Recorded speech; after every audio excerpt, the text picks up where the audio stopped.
Hello అండి. ఈరోజు చాలా టేస్టీగా ఉండే క్యాప్సికమ్ పకోడీ చాలా బాగుంటుంది. మీకు రైస్లో కానీ, స్నాక్గా తినటానికి కానీ, ఈవినింగ్ స్నాక్స్కి కానీ, పిల్లలు కానీ పెద్దలు కానీ సాంబార్ రైస్లోకి, రసంలోకి, దేనిలోకైనా సైడ్ డిష్గాను మామూలు ఉత్త రైస్లో కూడా తినేయచ్చు. చాలా టేస్టీగా ఉంటుంది. అది ఎలా చేద్దామో చూద్దాం. ముందుగా ఫ్రెష్గా ఉన్న క్యాప్సికమ్లు తీసుకుని బాగా పల్చని ముక్కలు కట్ చేసుకోండి. బాగా పల్చగా కట్ చేసుకుంటే బాగుంటుంది. మీకు కొలతలతో సహా చెప్తున్నాను. ఈ పకోడీ చూడండి, 4 కప్స్ తీసుకుంటున్నాను. కప్స్ ఏవైనా సరే 4 తీసుకోండి. 4కి లెక్కలు చెప్తున్నా. ఫ్రెష్గా ఉన్న కరివేపాకు, అలాగే పచ్చిమిరపకాయలు, అల్లాన్ని చిన్న మిక్సీ చేసి పెట్టుకోండి. ఇలా శనగపిండి అరకప్పు వేసుకోండి. పావు కప్పు కార్న్ ఫ్లోర్ వేసుకోండి. ఒక పావు కప్పు రస్కుల పొడి, అంటే బ్రెడ్ క్రమ్స్ ఉంటాయి కదా, అది అనమాట.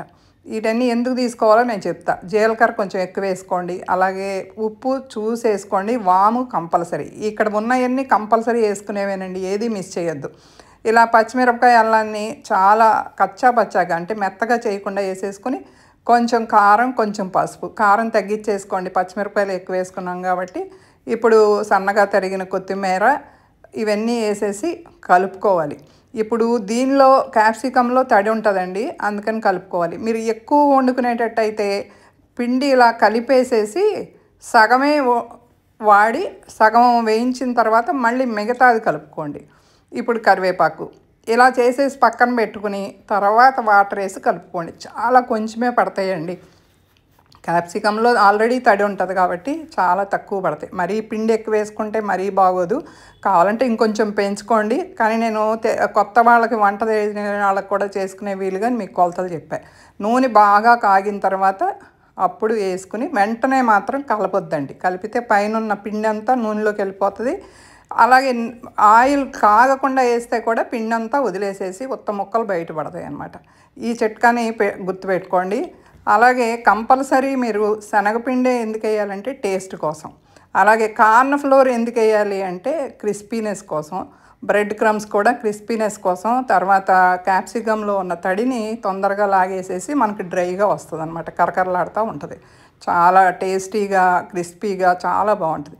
ఇలా చక్కగా వేయించేసుకుని చూసుకోండి, ఒక ముక్క వేగిందా లేదా అనేది మీరు చూసుకొని కొంచెం ఎర్రగానే వేయించి తీసి పెట్టుకోండి. చక్కగా వేయించేసేసి ఒక టిష్యూ పేపర్ మీద వేసుకుంటే మొత్తం ఆయిల్ అంతా లాగేస్తుంది.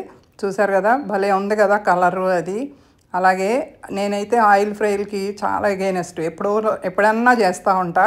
అప్పుడప్పుడు తినొచ్చు, అలానే రెగ్యులర్గా వాడలేం. కానీ అప్పుడప్పుడు ఇలాంటి వెరైటీగా గెస్ట్లు వచ్చినప్పుడు, పిల్లలకి, చిన్నపిల్లలు ఉన్నాళ్ళు చాలా హ్యాపీగా చేసుకోవచ్చు. వెరైటీలు చేయాలనుకునే వాళ్ళకి ఇది చాలా మంచి రెసిపీ. చాలా టేస్టీగా ఉంటుంది. హ్యాపీగా ఎంజాయ్ చేయొచ్చు. చూసారుగా ఎంత క్రిస్పీగా వచ్చిందో. అలాగే రెండో వాయి కూడా వేసేస్తున్నాను. ఇంత క్రిస్పీగా రావాలంటే 2 చిట్కాలండి. ఒకటి, ఆయిల్ బాగా వేడెక్కిన తర్వాత మనం పకోడీ వేయాలి. లేదంటే ఆయిల్ వేడెక్కకపోతే నూనెలోకి పిండి అంతా వదిలేసేసి ముక్కలు బయటకు వచ్చేసి మెత్తగా బాగోదు. అలాగే వేసిన వెంటనే అస్సలు కలపొద్దు. అలాగే మీరు పిండిలన్నీ వేసి ఉప్పు కారం కలిపిన దాన్ని 2 సగాలుగా చేసుకుని అప్పుడు వాటర్ వేసి కలుపుకుని వేసుకుంటే బాగుంటుంది. లాస్ట్కి వచ్చేటప్పటికి మీకు క్యాప్సికంలో నీరు బయటకు వచ్చి ముద్దలాగా ఉంటుంది. అందుకే 2 సార్లుగా వేసుకోండి.